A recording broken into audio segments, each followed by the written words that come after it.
So we are here talking today with Cameron Davis. She is a recipient of the Tennessee Behavioral Health Pathways Scholarship. So excited to meet you and hear your story. Cameron, kind of just walk us through what it was like, where you heard about the scholarship, what you thought when you were applying, and that sort of thing. So I heard about the scholarship through one of my field instructors at University of Memphis for my field placement one class. She kind of sent out the email to everyone just letting us know that the scholarship had opened and that we all should apply. And going into it, because initially she was like, I don't really know how long it's been open, so I would just, recommend that you go ahead and apply, hurry up and do it. So I immediately went and, just gathered my thoughts and everything, and I kind of prayed about it. But I'm gonna say I was nervous. Personally, I really needed a pick me up. I'm a full-time student, a full-time employee, so sometimes I do experience, little waves of discouragement just from my overwhelming schedule and um not feeling like I have the time to be in every place that I need to be. So sometimes I might deal with just lack of hours just because I have to be at a field placement. So I was just really nervous about knowing that I really would appreciate it being honored with the scholarship, but just hoping and praying that like I would be considered as a candidate essentially, and that the people who were reviewing everything really could see like my passion or just like my grind essentially for wanting Yeah. It to feels good to be apply. recognized, right? Yes, Like, just essentially be recognized because yeah. I'm just so passionate about the field and what I'm doing right now and what I plan to do after I receive my degree. So this would just be, I just really knew that this would be so helpful for everything that I have going on right now. That's awesome. That's awesome. So tell me, I guess you got an email letting you know you got the scholarship. Yes, What did I it, what got did an it feel like when email. you opened that email up? What did that feel like? So I actually got really emotional. When I opened the email, I was in my field placement, and it was so funny because I texted my mom and I was like, "Oh my gosh, mom, I just got the scholarship. The tears are overflowing. Like I want to go to the bathroom and gather my thoughts and get myself together because I'm just sitting at my desk crying because I'm so excited." And overfilled with joy. But I told her I was scared to walk out into the lobby because the mayor was doing like an interview. So I was just like, I don't know what to do. Like I'm trying to breathe, but I just cannot believe that I actually got the scholarship. So I had waves of excitement, waves of just some form of like relief, some form of like just a essential feeling that I was on the right track. I always just kind of talk to myself and ex I talk to God a lot. So I'm always asking him, like, please give me some type of sign that I'm on the right track and I'm doing the right thing. Like I'm very passionate and I put in a lot of work. Um and I'm essentially just a very hard worker. So that was just the eye opener that I needed to see that I'm doing exactly what I'm supposed to be doing. That's awesome. That's awesome. And you're getting a Master of Social Work at Ye- U of M? yes. Awesome. Where are you in your program? How close are you to graduating? What's that look like? So I enrolled and started last year of 2024, but instead of the 2 year, I had to do the 3 year extended study because I knew that I needed to work during my full time of being a student. So in order to do that, they did have to require me to do 3 years. And so I'm currently in my second year where I am required to do a field placement.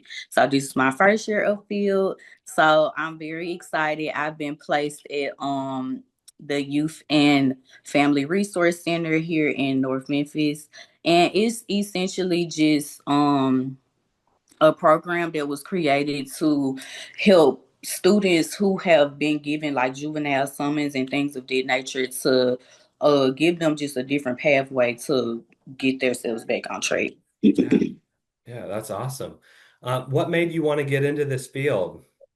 So my field instructor, she told me that she didn't really give me any options. I told her what I wanted to do, And it's so funny because I knew that she was gonna give me the exact opposite because I've heard that in the past. Like, hey, when you take field study, you can tell them what you want, and they'll give you the exact opposite. So it's so funny that I was just like, oh, I'll probably just get what I want anyway. But I went into telling her that I want to do something more clinical, more one-to-one, because that's just my background. And I really appreciate her and her insight because she opened my eyes up to like really understanding like you don't want to go into field and do something that you're already very familiar with. You want to go in and get some experience that you probably never gotten before, or some experience that you know that you need to strengthen so that you can be well rounded in the field of social work. So she told me about the Youth and Family Resource Center. She told me that I needed more macro and meso level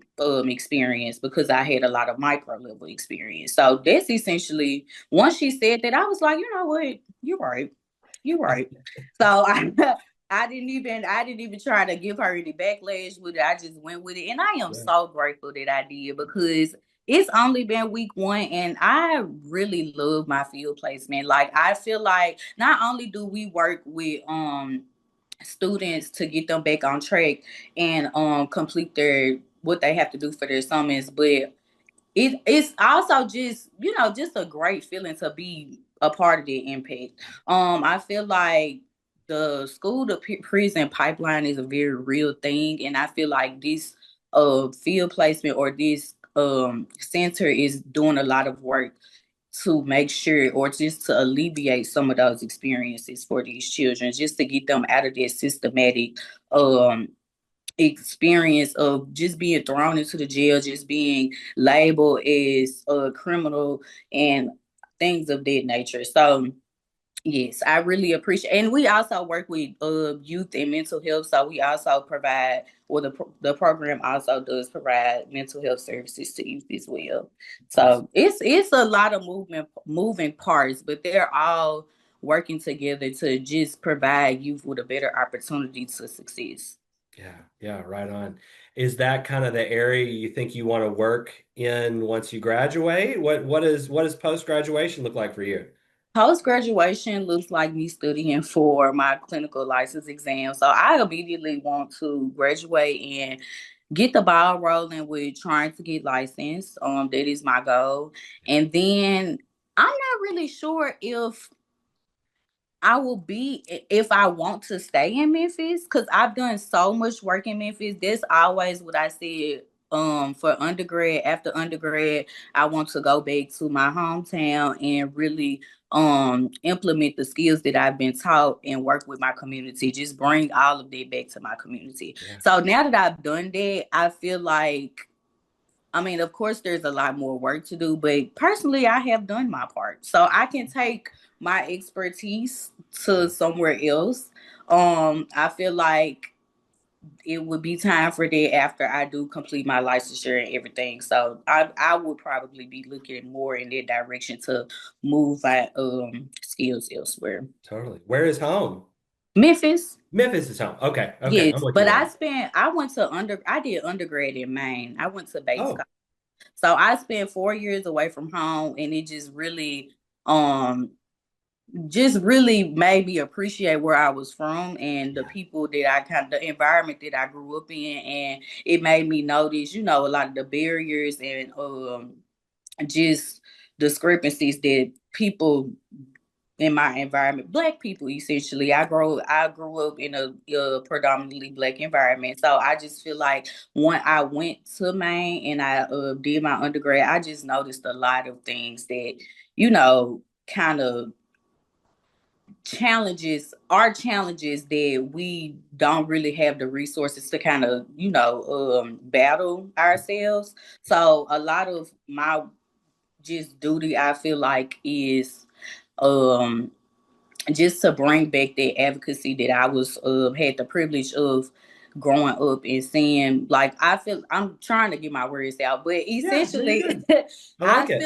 I feel like I grew up in a household where it was always okay to advocate for yourself. It was something, not even that it was okay, but it was very necessary and that Right. you needed to know how to do that. My mom made sure that she instilled that in all of us. So I kind of just bring that back to my field of work and the people that I work with. I think that's what drives me for wanting to be in social work, because I want to teach people how to advocate for themselves. I want to show people how to advocate for themselves, because everybody does not have the privilege of like knowing, well, if I get told no, or if I get turned away, like I guess I just got to deal with it and got to go out. Like, no, you don't. You can fight it. You can use your words. You can use your voice, and you can use your resources and your knowledge and everything that you have to get what you want. So as long as you're firm and assertive about it. So that's kind of what drives me for this field. And I think what makes me essentially so passionate about it. Yeah, that's awesome. Last question from me. What are you excited about? I think I'm most excited about just being able to focus more on my field placement and my clients that I do currently have, instead of like trying to get a second job to support myself and take care of my responsibilities. I think that's probably the most thing that I'm excited about, because I've been so stressed out just about trying to get more hours at a job or trying to pick up a second job. So at that point, I would probably have like 2 or 3 jobs, and then I would have to do my internship as well. So I would just have to have a lot on my plate, and I hate trying to stretch myself so thin to where I don't feel like I'm being impactful in the settings that I'm already placed in. So I think that it would just allow, I'm more just genuinely excited about being able to focus on what I already do have in place. Yeah, that's awesome. That's awesome. Lauren, you want to chime in with anything? Yeah, I love hearing your passion. Like I can just tell that you're so passionate about like what you get to do and the people that you Thank get to you. serve. Is there a certain story, background, reason that you decided to pursue social work in general? Because I mean, going for a master's degree is no joke for a lot of different reasons, the dedication, the time, the money, all of those things. So do you have like a driving reason that you've gone into this work? Yes. My I'm gonna try not to get emotional, but my soul Emotions are okay.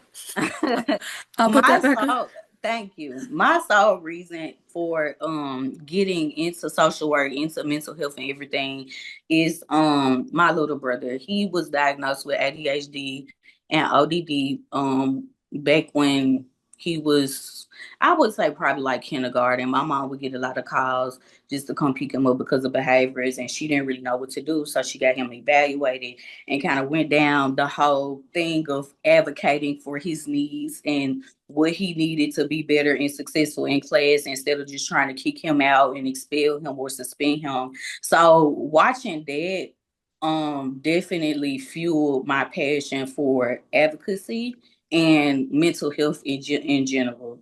I would say, just in a nutshell, I think one thing that kind of sticks with me is when I went out to college, my little brother and my mom, they dropped me off, and my little brother told my mom, he was like, "Oh my gosh, I'm so excited for Cameron. She's going to school for me so that she can be able to just kind of help me out and be better and be able to be just like her and my twin. Well, I have a twin brother, so just be just like her and my older brother." So that's just something that I kind of always have killed in the back of my head. So yeah. Yeah, it's amazing to have like a driving force behind it that's just so personal because it's not just clinical to you, it's personal to you as Hmm. well. I had something else, but I got really caught up in your story that I was excited about that. Oh, I remembered. So again, masters, you're kind of at that next level. What's something that you would tell people who are maybe late in high school, early in college about going down this route? Like any advice or things that you have just seen to help you kind of get down this journey? Um, I would probably say self intrinsic motivation. I don't think anything drives me more than wanting it for myself. I don't think anything drives me more than knowing that I have an end goal and I am passionate about what I am doing. So there really should not be nothing to deter me from my end goal. So as long as you're finding or working towards whatever it is that you consider your passion and you are intrinsically motivated by it, and I think what fuels intrinsic motivation is some type of like internal joy tied towards the passion that you have as well. So just essentially finding what makes you happy, um and being motivated for it. You have to want it as bad as like you just want it, like saying, okay, I want to do this in my life, or saying like, hey, I want to go to college. You have to actually want it as bad as you're saying that you want it. Yeah, and have the action to go alongside that Yes, it as has to well. be, yes, very active speaking, essentially. I love it. That's all I got, Matthew. I don't know if you want to hop in with Awesome. anything Well, else. Cameron, this has been such a pleasure. It's such you made me cry. So mission accomplished. No, it's been a pleasure to meet you, and can't wait to see the great things that you do. And congratulations on the scholarship, and go Tigers, right? Yes, thank you so much. Go Tigers. Well, thank you all for your time and just essentially reaching out to me and interviewing me. I really appreciate the opportunity as Yeah. well.